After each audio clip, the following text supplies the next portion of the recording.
പ്രിയപ്പെട്ട കൂട്ടുകാരെ, ഞാനാണ് നിങ്ങളുടെ അണ്ണാറക്കണ്ണൻ. കൂട്ടുകാർക്ക് കഥകൾ കേൾക്കാൻ ഇഷ്ടമാണോ? കവിതകൾ പാടാൻ ഇഷ്ടമാണോ? ചിത്രങ്ങൾ വരയ്ക്കാൻ ഇഷ്ടമാണോ? കളറടിക്കുന്നത് ഇഷ്ടമാണോ? അതെ എന്നാണ് ഉത്തരമെങ്കിൽ എന്നോടൊപ്പം കൂടിക്കും. കളിതമാശകളുടെ ലോകത്തേക്ക്, അറിവിന്റെ ലോകത്തേക്ക് നമുക്ക് ഒരുമിച്ച് സഞ്ചരിക്കാം.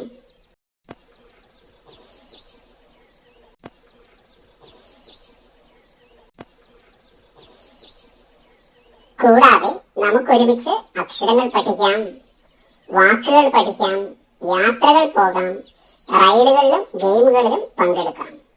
കൂട്ടുകാരുടെ ഒഴിവു സമയങ്ങൾ മനോഹരമാക്കാൻ ഇനി എന്നും നിങ്ങളോടൊപ്പം ഞാനും ഉണ്ടാകും എന്ന് നിങ്ങളുടെ സ്വന്തം അണ്ണാറക്കണ്ണൻ.